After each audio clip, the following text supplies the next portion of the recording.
स्वागत है आप सभी का tech study ITI YouTube channel पर। एम्प्लॉयबिलिटी स्किल्स सेकेंड ईयर का सभी ट्रेड के लिए आज एक वेरी स्पेशल वीडियो, जैसा लिखा है ना वीडियो में वैसा ये वीडियो होने वाला है। बहुत ही स्पेशल वीडियो है।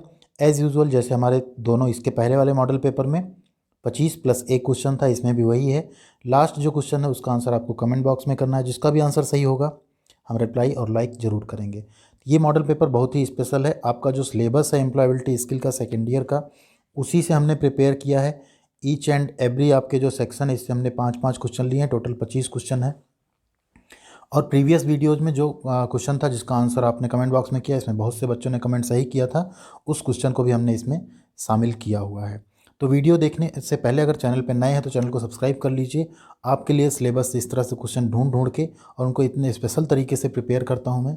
तो इसके लिए आप वीडियो को लाइक ज़रूर कीजिएगा और चैनल को सब्सक्राइब कीजिएगा, क्योंकि आपके लाइक से ये वीडियो यूट्यूब और लोगों तक भी पहुंचाएगा, जिससे आपके और साथी जो भी हैं उनकी भी हेल्प होगी। जितने ज़्यादा लाइक्स आते हैं उतना ज़्यादा वीडियो को ये मानता है कि ये वीडियो लोग पसंद कर रहे हैं और लोगों को ये शो होती है फिर। तो आइए शुरू करते हैं ये एक बहुत ही स्पेशल वीडियो आप सभी के लिए। क्वेश्चन नंबर 1 है। फिर से आप लोग एक ही रिक्वेस्ट है, इंग्लिश देख के घबराइएगा मत। इंग्लिश को भी हम इतने अच्छी तरह से एक्सप्लेन करेंगे, क्योंकि ये वीडियो इसमें जो क्वेश्चंस होंगे आपके एम्प्लॉयबिलिटी स्किल्स में, कुछ क्वेश्चन इंग्लिश में ही आएंगे। तो आप लोग इंग्लिश से भी थोड़ा फेमिलियर होइए। और रही बात हिंदी की, तो जितने भी मॉडल पेपर हैं, पहला मॉडल पेपर हमने हिंदी इंग्लिश दोनों में दिया है, दूसरा इंग्लिश में है, तीसरा और फिर से इंग्लिश में है। इन दोनों का हिंदी वर्जन भी हम चैनल पे जल्दी ही ले आएंगे। तो चैनल पे आप लोग बने रहिए, इसका हिंदी पार्ट भी आपको मिलने वाला है जल्दी ही। तो यहाँ पे देखते हैं, in the context of an interview, एक इंटरव्यू के संदर्भ में space greetings is to be used. कौन सी ग्रीटिंग हम लोग यूज करेंगे? फॉर्मल, इनफॉर्मल, फ्रेंडली या नन? तो जब भी आप इंटरव्यू देने जा रहे हैं तो आप वहाँ पे कौन सी ग्रीटिंग यूज करेंगे? फॉर्मल, जैसे गुड मॉर्निंग एंड ऑल। अभी आपको दिखाते हैं, ये बनाएगा इस वीडियो को स्पेशल। फॉर्मल ग्रीटिंग क्या क्या होती, इनफॉर्मल ग्रीटिंग क्या क्या होती है, आप यहाँ पे देख लीजिए। Hello Mary, hello, how are you, good morning, good afternoon, good evening, ठीक है, व्हाट आर यू डूइंग, ये सारी क्या है? फॉर्मल ग्रीटिंग्स हैं। इनफॉर्मल में जैसे हम अपने दोस्तों के साथ उठते बैठते मिलते बात करते हैं, hi, hey, what's up, howdy, how are you, या व्हाट्स न्यू, ये सारी चीज़ें जो है आपकी क्या है? इनफॉर्मल ग्रीटिंग्स हैं। Question number 2, we can use space space space to talk about our likes and dislikes. हम लोग अपने लाइक्स यानी हमके क्या पसंद है और हमको क्या नहीं पसंद है, डिसलाइक्स में क्या क्या चीज़ें यूज़ करते हैं। लव, जैसे आई लव फूड या I love eating. Enjoy, I enjoy travelling. Okay. Hate, I hate boring people, या समथिंग जो भी आप यहाँ चाहें, इस तरह से आप अपनी डिसलाइक्स या लाइक्स को यूज करते हैं बताने के लिए। ऑल ऑफ द एबव, तो यहाँ पे आपका राइट आंसर क्या हो जाएगा? All of the above. यहाँ पे देख लीजिए, इस तरह से अपनी फीलिंग आप बताते हैं ना, I like, I don't like, I love या आई हेट, ये सारी चीज़ें आप क्या करते हैं? अपनी फीलिंग, लाइक्स या डिसलाइक्स बताने में बताते हैं किसी को। Question number 3, spoken communication is not only space but also space. Again, spoken communication जो आप बोल के कोई कम्युनिकेशन करते हैं तो वो क्या है? Not only verbal but also a non verbal communication. अब यहाँ पे बात करें अगर वर्बल एंड नॉन वर्बल की, ये सही क्यों है? तो वर्बल कम्युनिकेशन में क्या आता है? जो आप बोल के बताते हैं। नॉन वर्बल में क्या आता है? आपका गेस्चर, आपका अपीयरेंस, आपका आई कांटेक्ट, ठीक है, आपके हाथ की पोजीशन, वो सारी किस्में आती नॉन वर्बल में। तो जो स्पोकन कम्युनिकेशन होता है वो वर्बल और नॉन वर्बल दोनों को मिला के बनता है। आप सिर्फ खड़े होकर स्ट्रेट एकदम कोई चीज़ बोलेंगे तो आप सही मैसेज नहीं दे पाएंगे। आपको आपके हाथ का मूवमेंट, आपकी आई मूवमेंट, आपके वॉइस का टोन, ये सारी चीज़ें डिफाइन करेंगी जो कि नॉन वर्बल में आती हैं। Okay. Question number 4, writing a leave letter is part of. आप एक छुट्टी के लिए एप्लीकेशन है, लेटर लिख रहे हैं, ठीक है, is a part of space communication. तो ये किस तरह का कम्युनिकेशन हुआ? फॉर्मल वर्क प्लेस कम्युनिकेशन हुआ, इनफॉर्मल वर्क प्लेस कम्युनिकेशन हुआ, non verbal work place communication हुआ, या नन? तो आप लीव के लिए लेटर लिख रहे हैं, ऑब्वियस सी बात अपने बॉस को, मैनेजर को, सुपरवाइजर को लिख रहे होंगे, तो वो क्या होगा आपका? एक फॉर्मल वर्क प्लेस कम्युनिकेशन होगा। आप फॉर्मल तरीके से उसको लिखेंगे। Question number 5, rearrange the jumped words to identify the correct option to process communication way is a. ये क्या है ना, ये कुछ वर्ड्स दिए गए हैं, इनमें क्या बोल रहा है? इनको रीअरेंज करना है। एक जम्बल्ड वर्ड है, ठीक है, गलत वे में ही लिखे गए हैं, इनको क्या करना है? सही से अरेंज करके एक करेक्ट सेंटेंस बनाना है। तो क्या दिया है यहाँ पे? To process communication. अब आप हिंदी में अगर सोचेंगे तो ये क्वेश्चन हिंदी में नहीं आ सकता, हिंदी में इतना सिर्फ लिखा रहेगा, इसको जोड़ के आपको इंग्लिश में बनाना पड़ेगा। To process communication way is a, ठीक है। तो यहाँ हम लोग क्या बनाएंगे, communication is a two way process, ठीक है। क्या बन के आएगा आपका, communication is a two way process. जो कम्युनिकेशन होता है, आप कोई बातचीत कर रहे हैं या कोई संचार है, तो वो टू वे प्रोसेस होता है। इसमें एक सेंडर होता है तो एक रिसीवर होता है, एक कहने वाला होता है तो एक सुनने और समझने वाला होता है, ठीक है। तो ये क्या होता है, एक तरह का टू वे प्रोसेस होता है। आप कोई चीज़ कह रहे हैं, सामने वाला समझ गया तो आपको फीडबैक मिल जाता है, हाँ वो समझ गया, वो आंसर कर देता है, तब कम्युनिकेशन आपका क्या होता है, पूरा होता है। तो इसलिए क्या है, टू वे प्रोसेस है। वन वे प्रोसेस में क्या होता है, हमने कोई चीज़ बोल दी, अब सामने वाले के ऊपर वो सुने समझे जो भी करे, तो उसको वन वे प्रोसेस बोलते हैं, वन वे कम्युनिकेशन बोलते हैं उसको, जो कि नहीं होता है। क्वेश्चन नंबर 6 है, every time you space an email try to space something from it. Every time you, ठीक है, learn see, learned see learn या सी लर्न। अब ध्यान दीजिए, every time you see an email, email को आप learn तो नहीं कर सकते, सी कर सकते हैं। तो हाँ देखिए, दो ऑप्शन आपके बच रहे हैं जो सही हो सकते हैं, सी लर्नड या सी लर्न। देन क्या है, try to learn something from it. अब यहाँ पे लर्न नहीं आएगा, ट्राई टू लर्न आएगा, आपकी फर्स्ट फॉर्म आएगी। तो every time you see an email try to learn something from it. Option D आपका यहाँ पे क्या होगा, सही होगा। Question number 7, rearrange the jumbled words to identify the correct option. अब यहाँ भी क्या है, जो ये वर्ड्स हैं ना, इनको आपको करेक्ट फॉर्म में लगाना है। Interviews, face to face, online, can be, telephonic, conducted और, ठीक है। तो सबसे पहले हम यहाँ क्या लिखेंगे, इंटरव्यूज़, ठीक है। अब कैन बी कंडक्टेड, ठीक है, कंडक्ट किए जा सकते हैं। इसके बाद क्या आएगा आपका, कैन बी, देन कंडक्टेड, ठीक है। अब फेस टू फेस भी हो सकता है, ऑनलाइन भी हो सकता है, या टेलीफोनिक भी हो सकता है, ठीक है। तो यहाँ पे सही क्या हो गया आपका, interviews can be conducted, face to face, telephonic और ऑनलाइन। बाकी ऑप्शन आप देखेंगे तो आपको पढ़ के ही लगेगा नहीं ये सेंटेंस गलत है, तो यहाँ पे आपसे कोई गलती नहीं होने वाली है। क्वेश्चन नंबर 8, इसके बाद के दो क्वेश्चन बहुत इंपॉर्टेंट हैं। इमोजीज डिपिक्ट, जो इमोजीज हैं उनसे आप क्या क्या यहाँ से डिपिक्ट कर सकते हैं, ठीक है। लाफ्टर शो कर सकते हैं, यस। सैडनेस शो कर सकते हैं, यस। एंगर भी दिखा सकते हैं इमोजीज में, yes. All of the above, यानी ये तीनों चीज़ें हम एक इमोजी से क्या कर सकते हैं, रिप्रेजेंट कर सकते हैं, शो कर सकते हैं। तो यहाँ पे राइट आंसर क्या हो गया आपका, ऑप्शन डी। इमोजीज क्या होती हैं आप सभी को पता ही है, ये देखिए, सैडनेस, ठीक है, लाफ्टर, एंग्री, ठीक है, गुस्सा भी आप दिखा रहे हैं, सैड आप हो गए, ठीक, ये सारी चीज़ें आपको क्या है, इमोजीज में आप रिप्रेजेंट कर सकते हैं। Question number 9, if we do not learn how to control space it can spoil relationships. If we do not learn how to control, मतलब अगर हम ये नहीं सीखते हैं कि कैसे कंट्रोल करना है, क्या चीज़ स्पेस है वहाँ पे, इट कैन स्पॉयल रिलेशनशिप, ये हमारे रिलेशनशिप्स को, रिश्तों को क्या करेगा, स्पॉयल कर देगा, बर्बाद कर देगा। लाफ्टर, पीपल, अदर्स या anger.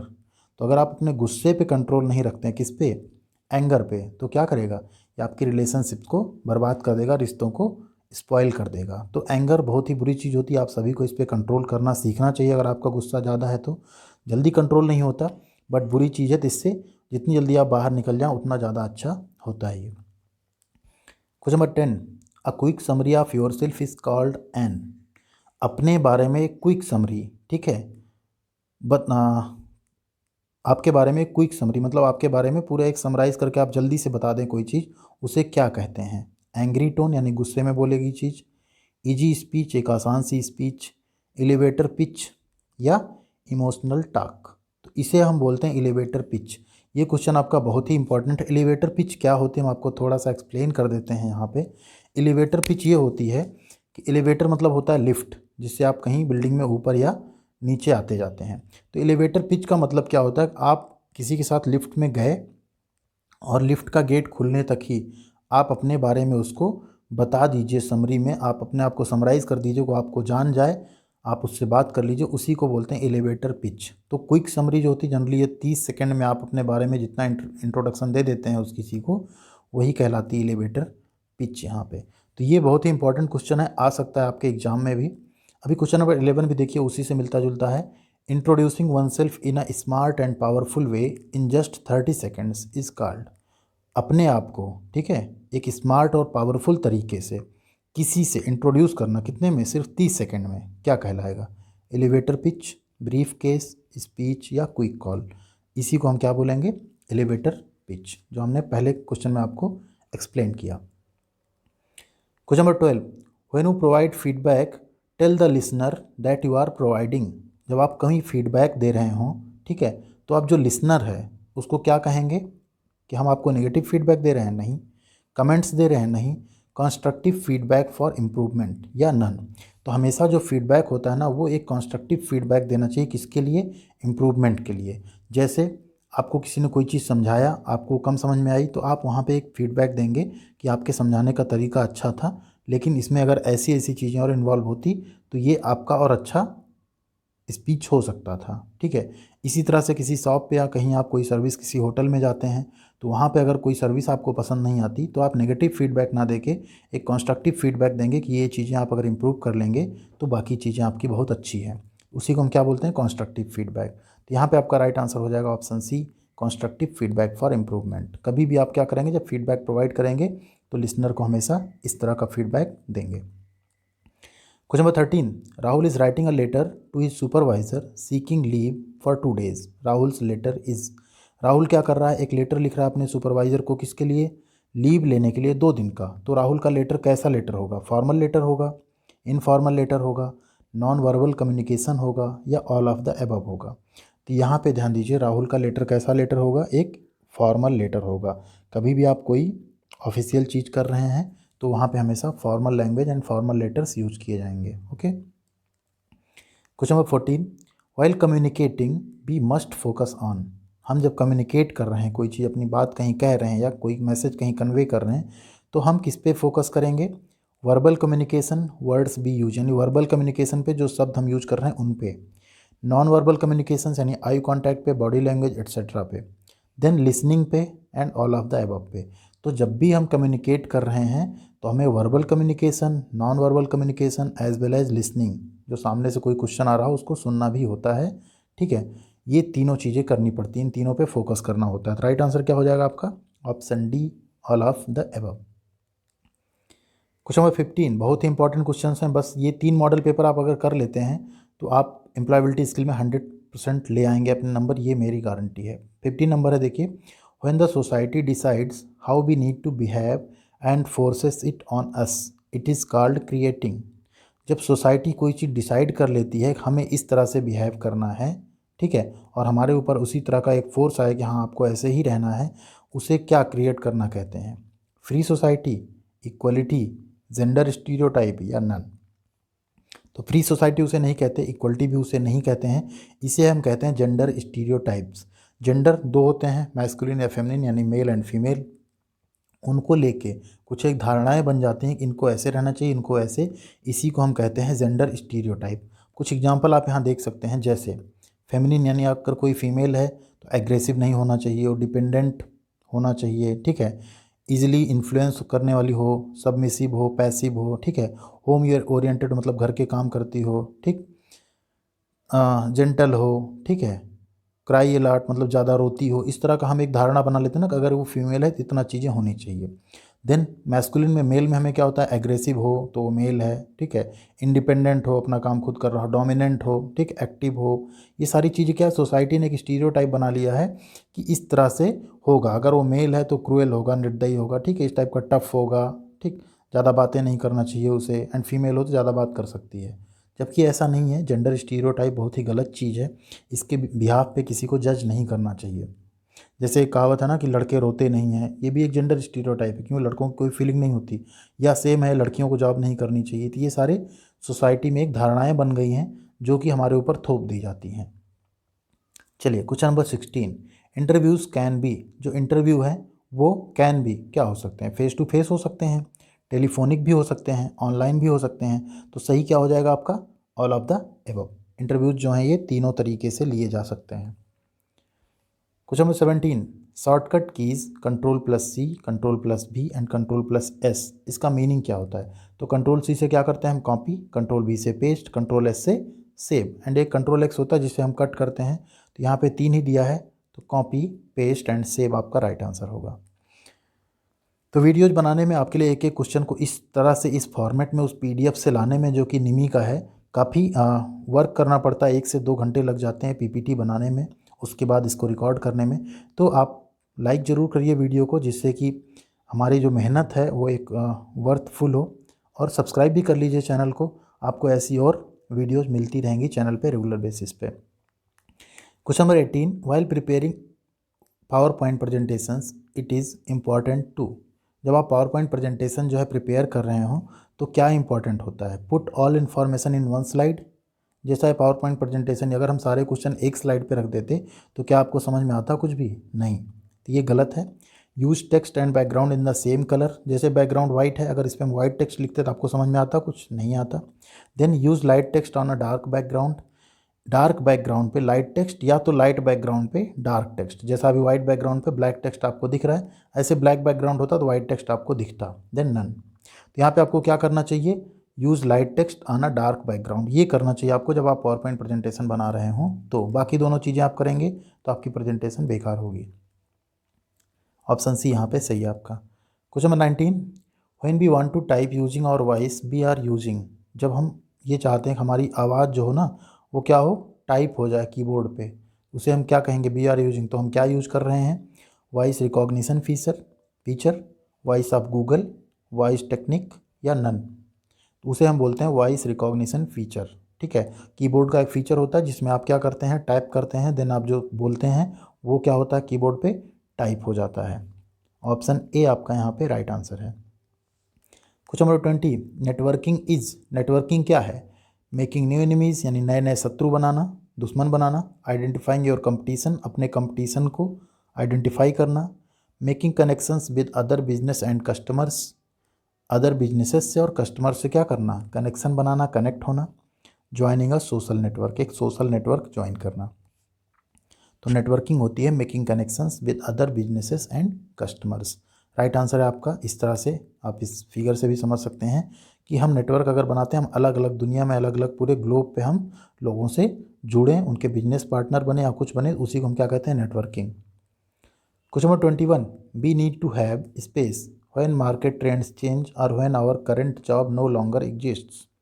We need to have, हमारे पास होना चाहिए। क्या होना चाहिए? अगर मार्केट ट्रेंड चेंज हो या हमारा जो करंट जॉब है वो चला जाए तो हमारे पास क्या होना चाहिए?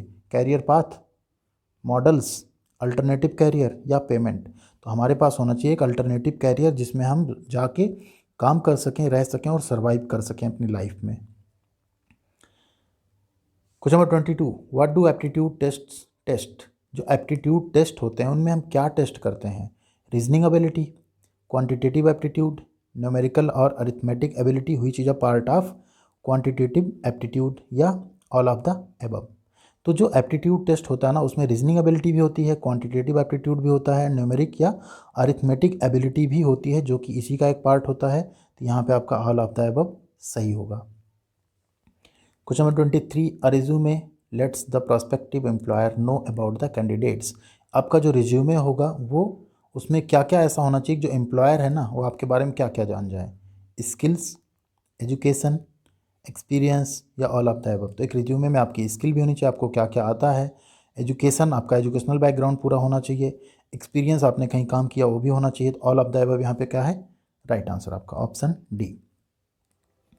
Question number 24, taking care of the environment around us is called space hygiene. हमारे आसपास का जो एनवायरनमेंट है ना, पर्यावरण है, उसका अगर हम टेकिंग केयर कर रहे हैं तो उसको हम किस तरह की हाइजीन में ले आते हैं? Community hygiene, organisational hygiene, personal hygiene या पर्सनल हाइजीन। ठीक है, तो उसे हम बोलते हैं कम्युनिटी हाइजीन। जो हम आसपास के एनवायरनमेंट का भी अगर ध्यान रखते हैं उसे बोलते हैं community hygiene. Question number 25, maintaining the quality of something at a certain level is called. ये जो प्रीवियस पेपर था उसका ये क्वेश्चन नंबर 26 था जिसका आंसर आपको कमेंट बॉक्स में करना था। बहुत से कैंडिडेट का सही आंसर आया था, हमने उस पर रिप्लाई भी किया था। तो ऑप्शन ए है यहाँ पे देखिए, कम्युनिकेशन, प्रॉब्लम सॉल्विंग, सस्टेनेबिलिटी या नन। तो अपनी ये क्वालिटी को किसी एक लेवल पे मेंटेन करने को हम क्या कहते हैं? सस्टेनेबिलिटी कहते हैं। क्वालिटी को उस लेवल पे सस्टेन करना कहते हैं। ऑप्शन सी यहाँ पे आपका राइट आंसर है। अब आते हैं आपकी बारी। Question number 26, when we work with others it is called. जब हम किसी और के साथ काम करते हैं उसे क्या कहते हैं? किसी और के साथ हम मिलकर अगर कोई काम कर रहे हैं उसे क्या कहते हैं? इनोवेशन कहते हैं, कैरियर कहते हैं, कोलैबोरेशन कहते हैं या डिसीजन मेकिंग कहते हैं। तो जो भी राइट आंसर हो प्लीज़ कमेंट करके फटाफट आप लोग बताइएगा। जिसके भी आंसर सही होंगे हम उस पर रिप्लाई भी ज़रूर करेंगे और उसको लाइक भी ज़रूर करेंगे। तो बताइए ABCD में से कौन सा सही है। वीडियो पसंद आई तो लाइक और शेयर जरूर कीजिए। साथ ही टेक स्टडी ITI चैनल पर नए हैं तो सब्सक्राइब कीजिए। बहुत से स्टूडेंट्स ऐसे हैं जो सिर्फ वीडियो देख रहे हैं, सब्सक्राइब नहीं कर रहे हैं, तो चैनल को सब्सक्राइब कीजिए। चैनल पे आपको बहुत ही यूजफुल वीडियोज़, बहुत ही यूजफुल अपडेट्स, जॉब के अपडेट, अप्रेंटिस के अपडेट सब कुछ मिलेगी। कभी भी आप डिसअपॉइंट नहीं होंगे। Do like and share and subscribe. Thank you.